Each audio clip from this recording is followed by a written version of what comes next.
She died en route to the hospital.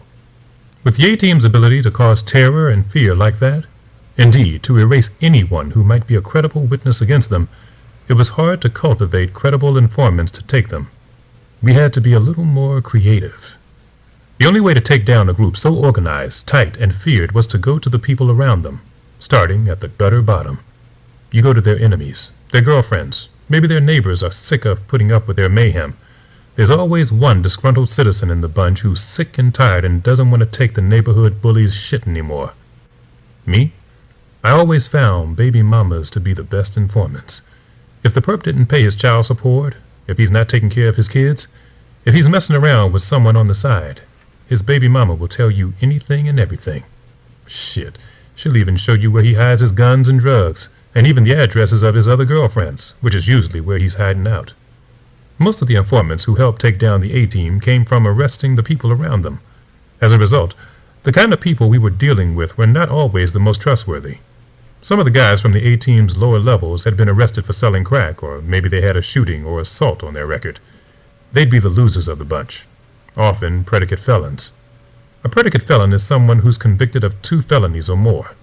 Some criminals are proud of their predicate felon status, wearing it as a badge of honor. 50 Cent's G-Unit homie Tony Yayo titled his debut album Thoughts of a Predicate Felon, but a lot of them didn't want to go back to prison.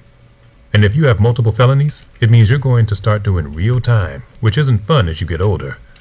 For a lot of these guys, when they're 18 or 19, they can do their bid standing on their head. After a while, the novelty wears off. Some of the lower-level A-Team members had grudges too. They were easy for me to manipulate. It was inevitable. Street gangs are a lot like regular businesses.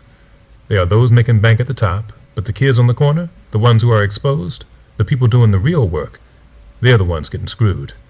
They're making the drug dealer equivalent of minimum wage, as notes a special report on blacks in America from the August 6, 2005 edition of The Economist. Contrary to popular belief, ghetto crime pays very badly. Sudhir Venkatesh, then of the University of Chicago, embedded himself with the Black Gangster Disciple Nation, a drug-dealing gang, and discovered that although a handful of bosses were pulling in $500,000 a year tax-free, their thousands of foot soldiers made only $3.30 an hour. That's crazy, man.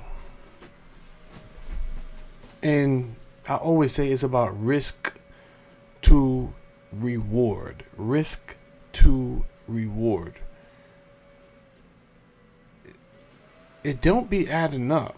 And it definitely don't be adding up for that F on your chest. Right? For a whole felony? And I remember being younger. And I used to keep that in mind. Right? Because there was things that I turned down. I didn't take everything that was offered to me. At one point I was a doja, so they call me and I go do doja business. And then it didn't really last long because I was just like, yo, son, y'all wildin'. We ain't doing that. Fuck you. So I broke out of that doja shit real fast.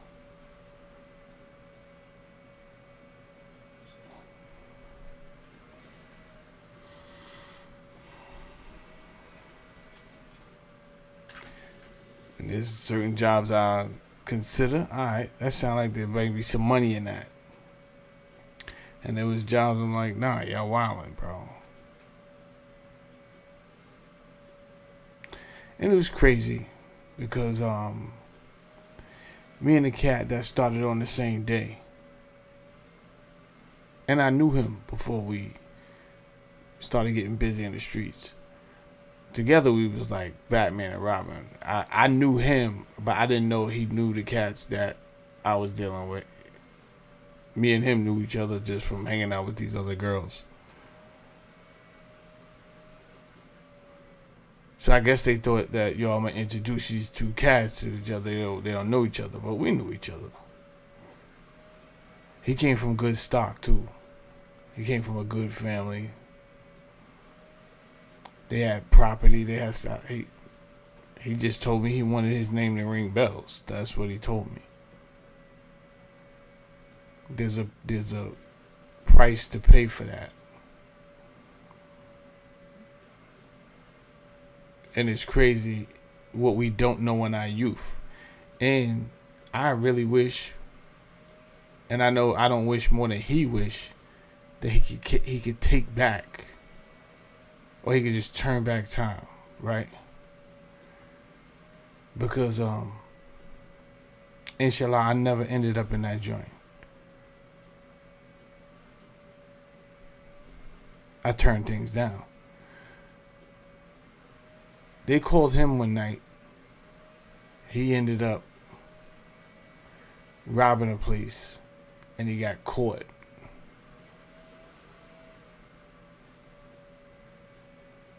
And they sent him up the river the first time. They didn't even play with him. And then, I guess while he was in there, things got extended. It was not good. It could not have been good because he came back home without his fronts. So it would.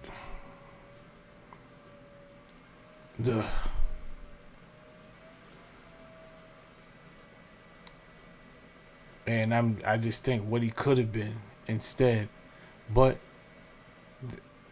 he wanted, like he said, he wanted respect in the neighborhood, which we live in these concrete jungles, man, and a lot of people just want. The ladies like bad boys, you understand? And that's the crazy part, because they like bad boys to a certain age, and then they even know, okay. It don't look like you going in there, which is hypocritical too, right? Like, yo, you was just with it. And then just like that, they start to think, like, what am I doing with my life? And where's this going? And all of this heavy stuff. And then they just flip it on you.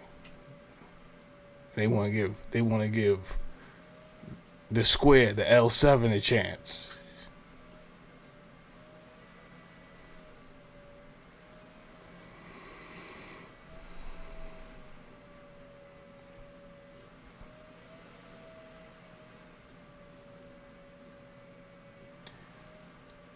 The perception for the black male, it's a lot in the hood, right? You gotta be tough and this. So strong black role models. I'm not gonna say strong black men, because strong black men would only, for the most part, he would influence more strong black males. You understand? Which is needed. But don't think for 1 second that strong black females aren't needed too. Strong black females is needed too, to teach women how to be women. They done did this project on us where they don't want us to be a family no more. So now the women...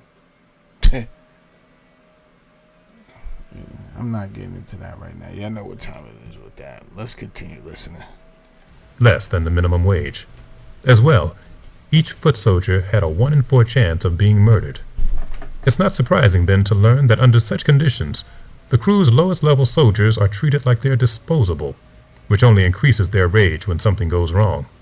I spoke to this one A-Team associated kid who had been picked up on a narcotics charge. I had actually been watching him for a minute, waiting for him to break. He was astonished that I knew who his baby mama was, what clubs he liked to party at, what ghetto Chinese restaurant he sold crack in front of, and that he had a growing beef with his superiors. One of the A-Team had shot him when he didn't return with the product he was supposed to. Nah, you're wild. Y'all wildin'. They are wildin'.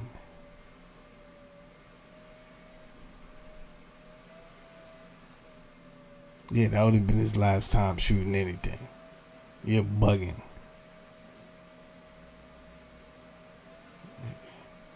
It's crazy. So he had a story to tell. This was a young black guy who had nothing else but the street. It was incredible he'd made it to 18. And then there's that situation too. You understand? There's that situation where I don't know nothing about this kid that got shot by these guys. I don't even know why he was out there, but you learn. Everybody got different lives, man.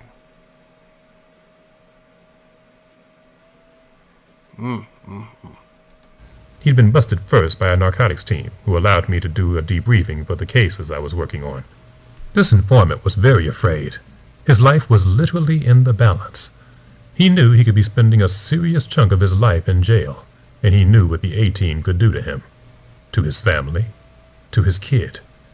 He was sweating, nervous, reluctant at first, so instead of trying to intimidate him, which he expected, I got more personable. I got him a pack of cigarettes and whatever he wanted to eat. He wanted some ghetto food, a pack of chips and grape soda. Once he got comfortable, I hit him with the truth. I can't make you a deal, can't make no promises, I told him. You've been brought in on a serious crime. This is what you're in for. You've got a couple of felonies under your belt, so if you throw this latest thing in, it means you'll probably be up for some serious time behind bars. But if you talk, if you cooperate, I'll make a recommendation to the DA that this infraction that brought you in here be overlooked. I wasn't bullshitting. 9 times out of 10, the DA goes for it.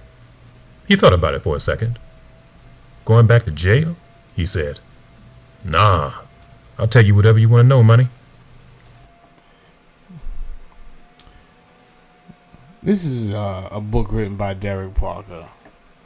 Derek Parker's language in this in this book is crazy.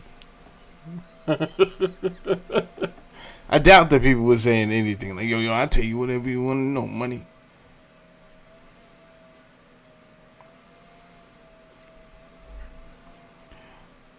I know Derek Parker was out there, but it seemed like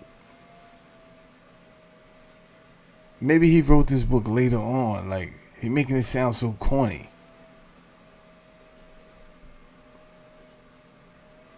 But the stories are real.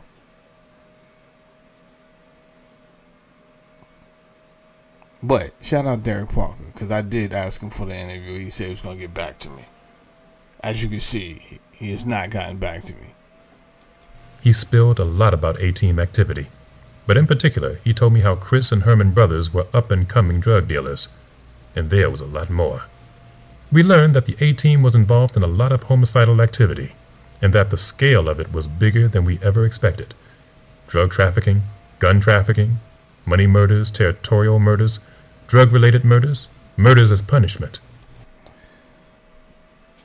Bro, it don't seem any different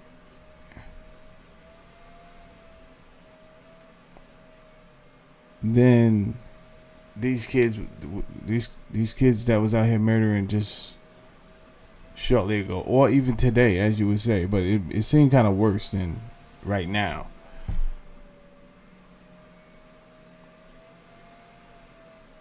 Behavioral engineering is crazy. If you sold drugs with the A-Team but smoked all your product up, you might get smoked yourself. Never get high on your own supply. That's rule number 4 in Biggie's 10 Crack Commandment. Dealing and muscle. That was the A-Team's business. As we continued our investigation, I got another witness who turned informant, placing one of the A-Team members in the killing of the owner of a Korean grocery store named Hung Dung Duck. The informant had been an actual member of the A-Team and was in on a gun charge he hoped to get reduced. He was a mid-level guy in his mid-20s and had a lot to lose. He didn't want to spend the rest of his adult years rotting in a penitentiary. I don't like to have several people in a room when I interview a suspect. Other detectives bring in their own stupid shit which makes the guy feel uncomfortable, and I never get to my own agenda. So with this guy, I didn't want him getting nervous. I took him out of his cell to the 75th Precinct's activity room. It was basic. Benches, chairs, desks, two-way mirror. I sat down. After giving him a pack of cigarettes and some pizza, I started right in. You're already busted on a gun charge, I said. But what you can tell me might help you in front of the DA when your case goes to trial. If you cooperate, the DA can make a recommendation and maybe reduce your sentence. Without cooperation, what you're looking at is 5 years automatically for the gun. Add in the 2 drug convictions, and it's at least 10 years in jail. All this made sense to him. Shaken, he spilled the beans. He told me about the A-Team's activities in detail, the shootings they were involved with, who the members are, even what vehicles they drove. Best of all, he had witnessed the murder of the Korean grocer and fingered an A-Team kingpin as the trigger man. This was the big score. The informant told me he witnessed in specific a guy named George, one of the A-Team's top dons shooting the Korean grocer. This time, with evidence this good, we were able to make an arrest stick and a conviction. The informant agreed to testify in front of a grand jury. What? This proved to be a critical blow to the A-Team. By locking up George, one of the A-Team's head guys, the whole gang ended up losing power. When you cut the head off a gang, its infrastructure shatters. Everyone's on their own, territories are lost, and the organized part of organized crime goes to shit. It wasn't enough, though. Even though we significantly damaged the A-Team's activities, we were starting to realize the scale of their operation was greater than we thought. Not only did their influence span across Brooklyn, but the A-Team had begun forging associations with equally criminally minded gangs in other boroughs, like Queens. In an A-Team task force meeting, I learned that Christopher Brothers' sibling, Herman, had ties to Howard Pappy Mason, Lorenzo Fat Cat Nichols, Gerald Prince Miller, and Kenneth Supreme McGriff, the architects of the powerful Supreme Team organization. In the 75th, we looked at several surveillance photographs of Herman Brothers hanging out with Pappy Mason and others from the Supreme Team posse. I grew up in Queens, so I recognized the faces from the photos immediately. I knew all about Supreme Team. You'd see them driving around the boulevard in their late-model expensive cars. In the neighborhood, I'd hear guys talking about the Supreme Team's reputation, homicides they supposedly committed, how and where they were selling drugs, where the bodies might be buried. They were the bad dudes in my hood, the heroic villains of urban folklore, the first hip-hop style gangster conglomerate to hit the big time. Their legend was so potent among boys in the hood, it still reverberates in hip-hop rhymes of today. Supreme was a businessman and Prince was the killer. Yeah, that's the problem right there. Right there. You put the nail on the head, Detective Parker. 50 trolling, because he was the first troll.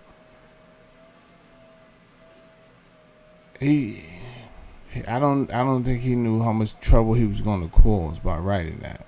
And by trouble, I do mean inspiring. First of all, that beat is dope. The ghetto, like, first of all, that song is dope. Let's just do that. Lord, forgive me for I've sinned over and over again just to stay on top.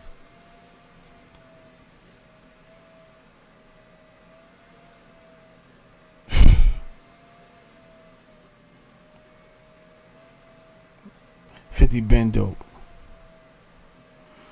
But when he said that, it inspired more people to want to be like these guys. And as everything is unfolding, these guys, they may have been tough guys. I don't know. Right? I'm saying may because killing someone doesn't make you tough. It makes you have the advantage. Whether you had to drop on the person, you had your gun out first, or whatever the case was. I don't know if he was actually. We don't know if Brian was tougher than Kason, but we know we got him. You know what I'm saying? Like, we know whoever killed Kason, because I don't know if it was Brian and Derek Parker. I don't even know if he knows that. He might just be talking. But Kason needed to get the fuck up out of here. We do know that. He was a terror. And most of the guys were terrorists. Not good for black civility. But you know, well, you do know. Well, I'm asking you, do you know what that feels like? I'm a victim, too, of being entrained into ignorance.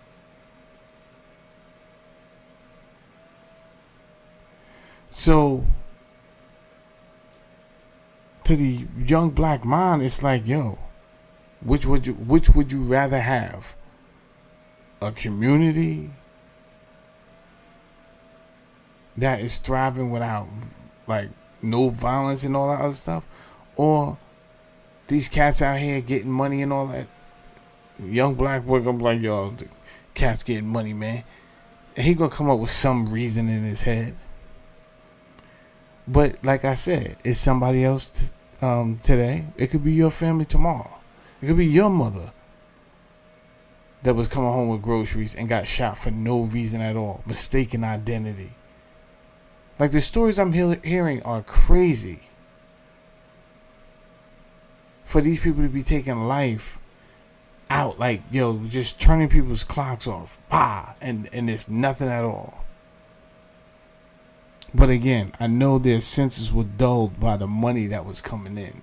I know that. It gives a false sense of reality that you're above the law. So, the average person talk about fuck the police. Unless you gonna take vigilante justice,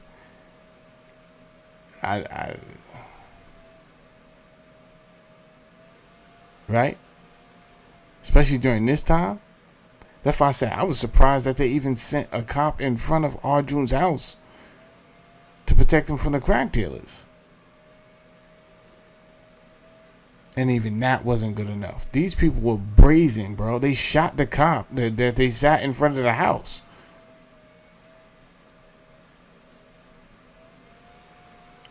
But that's a whole nother story. And we're going to get to that. We're going to get to that later. That's in one of my other video series that I'm doing right now. This is crazy. Raps 50 Cent on Ghetto Quran. The Supreme Team were the best in their field, the premier criminal organization of the day. McGriff was the gang's financial mastermind. Under his watch, the Supreme Team reportedly brought in $10 million annually from their crack cocaine activity alone. Operating out of the Baisley House projects in Jamaica, Queens, the Supreme Team's enormous enterprise would move tens of thousands of crack vials each week.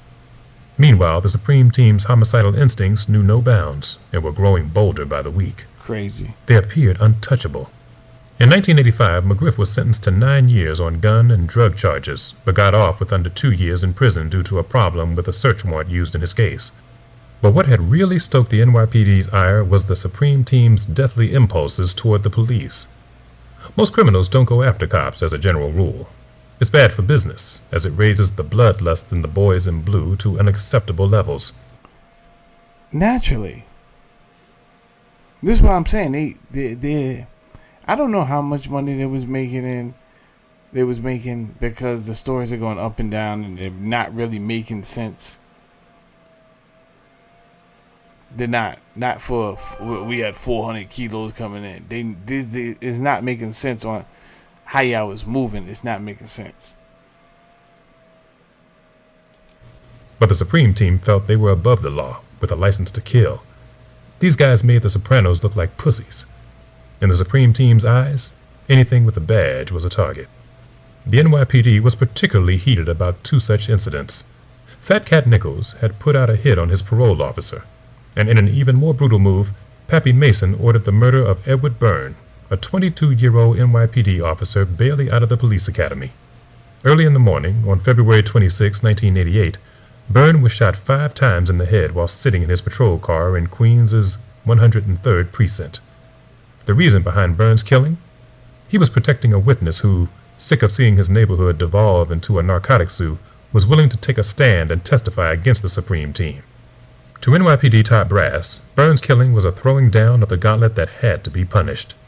Typically, detectives had severe rivalries with investigators from other boroughs. Most detectives in Brooklyn I knew hated Queens detectives. But with 2 law enforcement officers killed, this was no time for a territorial fight. A line had been crossed, so everyone pitched in to bring these cop killers down. This was an order, not for the murder of a particular police officer, but of any officer, for the sole purpose of delivering a message of death to anyone who opposed Nichols. Lieutenant Philip Panzarella. Listen, I'm not telling y'all to like the police. I'm not telling you what to do. What I'm saying right now, because you have street people and you have people from the ghetto, we've seen a lot. We've seen a lot happen. And you have a lot of people who take the job to be an officer and they've never they've never tried to form relationships with the people in these areas that they're sent to. So they're desensitized. So when they get there, there's no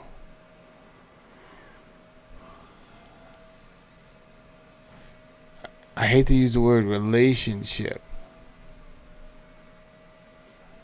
So let's use soft people skills. There's no soft people skills. And I can hear Patrick Lynch right now thinking, yeah, you can't be soft out there. However, part of taking the job as an officer is being able to differentiate who is who.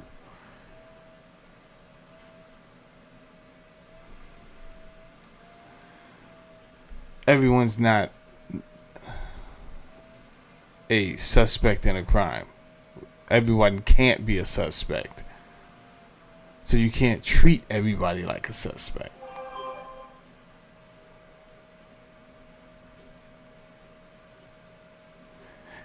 And at the same time, you got to keep your guards up. Otherwise, you will get your head blown off by somebody. Right? So, what I'm saying is, it's not a job to be taken lightly. It's not. You shouldn't just be signing up to take an officer because you don't got nothing else better to do.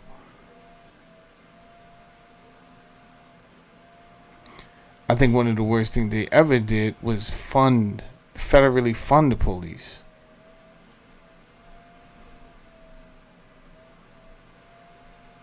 In my opinion.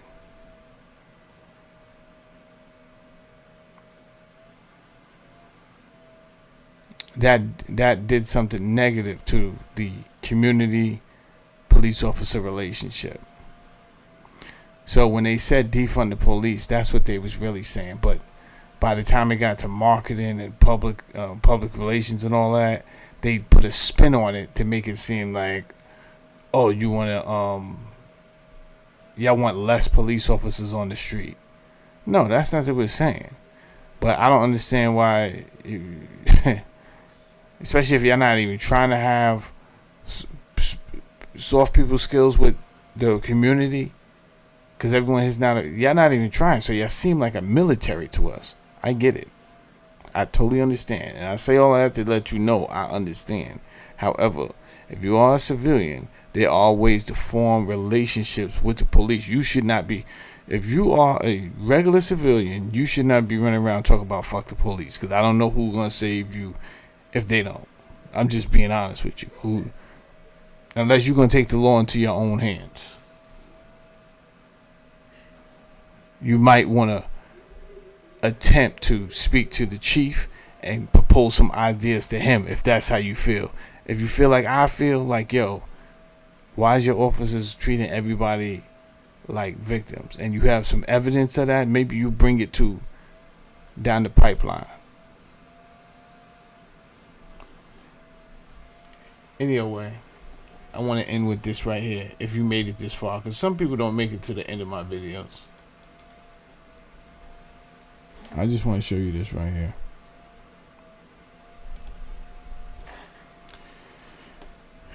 Herman Brothers. Herman Brothers was named in the complaint in which Gibbs, Nichols, and others were charged. He remains a fugitive. Although Gibbs initially was reluctant to do so, he has for some time been providing agents with highly specific information concerning Brothers' whereabouts. Brothers has not been apprehended, however, because of FBI manpower allocations. I don't know, Brian. I don't know, bro. Anyway, I say that to say this.